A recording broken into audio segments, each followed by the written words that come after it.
My name is Casey. I play with Amen. My name is Rich, and I play with Amen as well.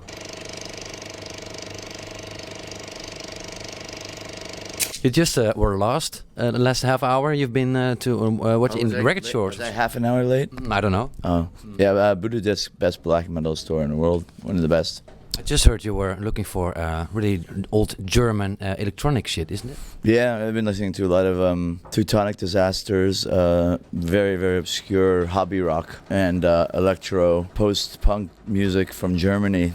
I like Neon Babies and stuff like that. I'm trying to locate, I'm a very avid collector. My only luxury is CDs and music. I try to go to the best store in the area every time I go around the world. I've always been into, DAF and stuff and Streise Neubahn, but now I'm discovering lots of other very strange bands.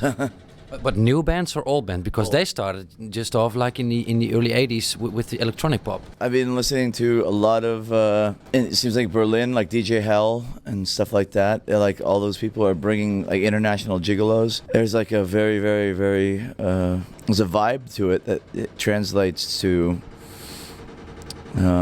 punk, hardcore, underground, because it's very limited, very hard to find, very bootleg, elite and grim. Lo-fi. You broke down a bottle in your in your stuff, isn't it? Yeah, I had a bottle of Jim Beam in my suitcase that smashed on the way here, so all my clothes are soaked in booze now. Yeah. Have you been wandering around Amsterdam yesterday evening?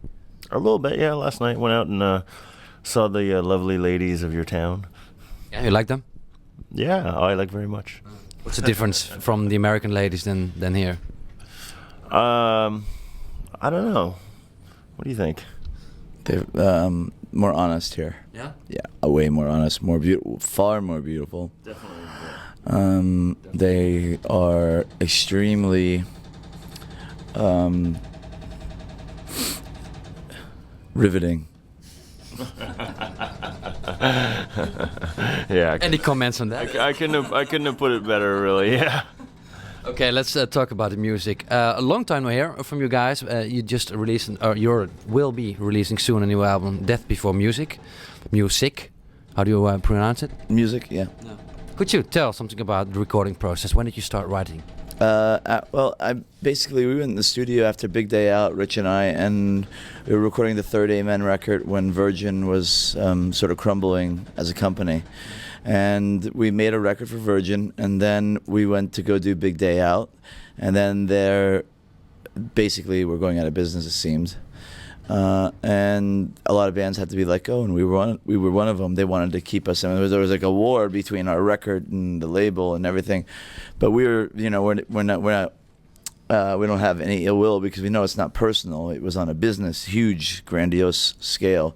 So I had a lot of band members that jumped ship because there was no money, and there was a couple of years of pure death. And total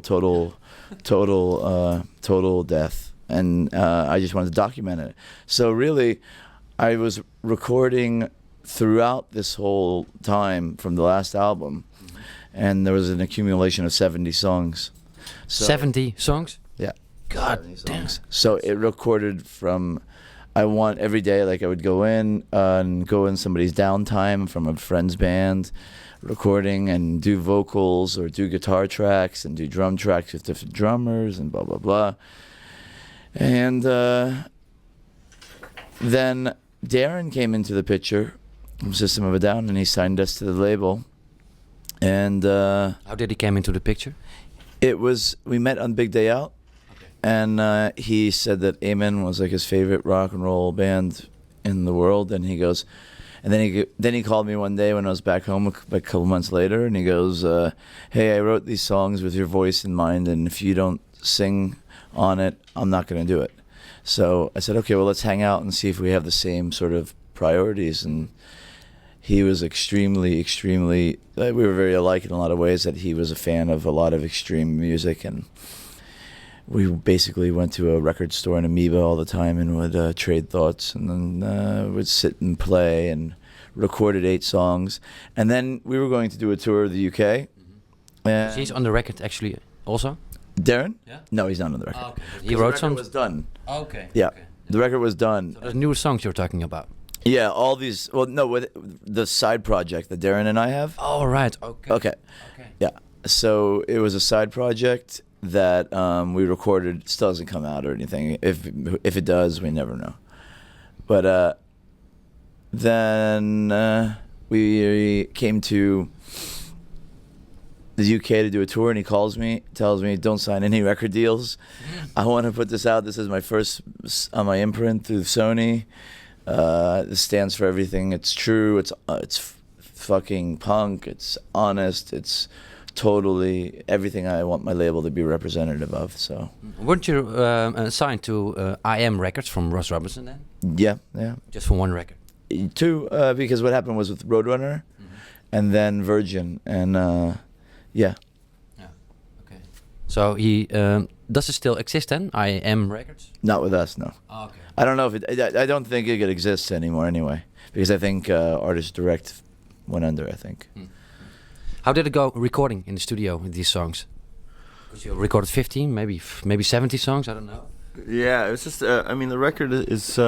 It was sort of a long and torturous process of like it's literally that the record's almost like a year and a half's worth of material. So it was just a really varied experience. Everything from you know, him going into like a little home studio in somebody's garage or something, or you know, getting some real studio time, and we actually spent a lot of time sitting down afterwards with Daron and sort of kind of going through what we had, you know, like the ideas and seeing if they made sense. And he came up with some suggestions, and we changed some things around, and some of them worked and some of them didn't. And it's been such an ongoing thing, like with the recording and the sort of arranging of the songs and mixing and mastering, and then Daron hears some more songs and goes, "Oh, they have to go on the record too." And then, you know, so he's like flying back and forth to New York to try to get them mastered, and literally like over Christmas we changed the record again when we thought it had been done in August, you know, and it finally all came together. Like it seemed like every time we were getting closer and closer to that point, you know, of having it exactly what we wanted.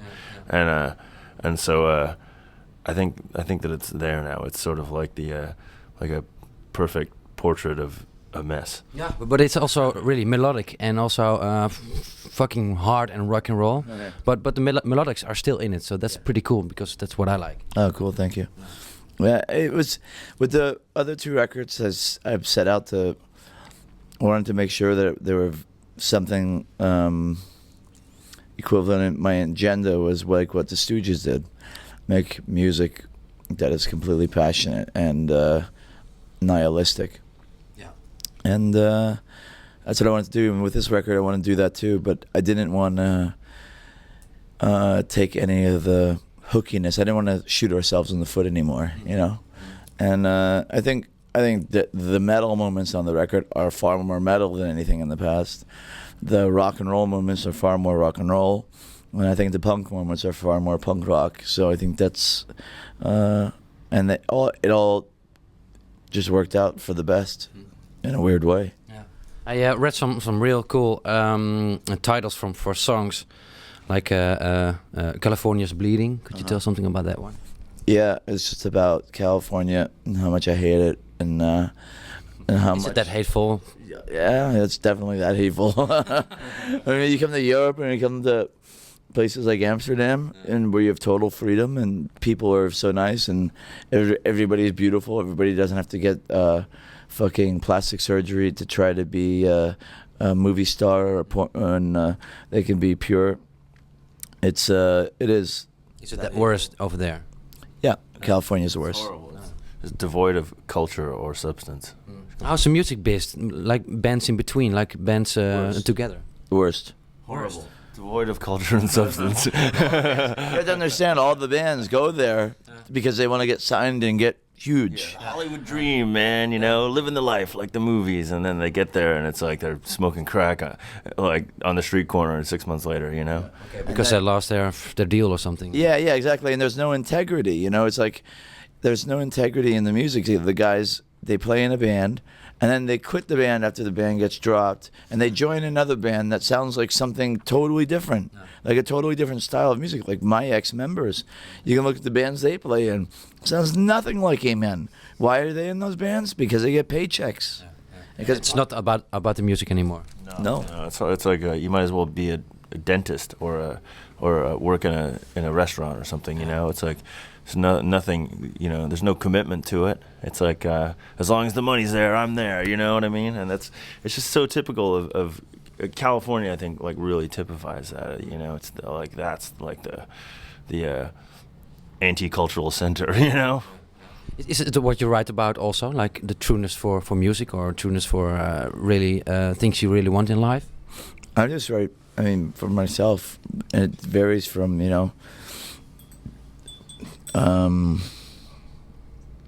there's a lot of contempt and a lot of betrayal, I think, on this record, and on a personal level, just society piss takes, because I think America is such an easy target with a stupid fucking president like George Bush, and and I want to make it clear that we are not. That's why we put so much work into Europe, because we don't want people to believe Americans are what George Bush and Arnold Schwarzenegger are. That's not what Americans. There is a big group of them that are like that, but we are a working class band. We want to go all over the world and play places for people who can experience the other side of American culture, because there is an underground of American culture that's dark and subversive, and we just happen to be it. Yeah. You're pretty big in England, isn't it? Because Enemy called you one of the most exciting bands of the coming time. Yeah, England seemed to just sort of like get it, I guess, first, and really into punk and metal and that. Yeah. We were talking about it yesterday because we were in London, and there's such an obvious sort of like reverence for like the history of music there. Like people really take it seriously. Like that, it's not just sort of like. It's not just MTV. Here's your video. Get it out there. Bang. See you later. No, there's really people who care about. Yeah, I mean, you can talk to like a kid on the street about like old punk bands or something, and they'll know what you're talking about, and they won't just think you're talking about Good Charlotte or something. That's something different than here, because the little people or little younger people don't know really old bands. Really? Yeah. Some people are really into music. They know, but overall, it's nothing. It's true. I think it's America's like that. Oh, in the UK, I think kids know about the history of music, and they do their research. And I think in a lot of places, America's the worst. But I mean, like people look at music for just entertainment, escapism. Yeah. Okay, I look at it like food. It changes your life, your lifestyle, like a death style. I mean, we're 7 men living in one house together because we do what we believe in changing the perception of what music is. And we're not gonna fucking suck anybody's dick to change any fucking guy's opinion to go on MTV or whatever station or whatever.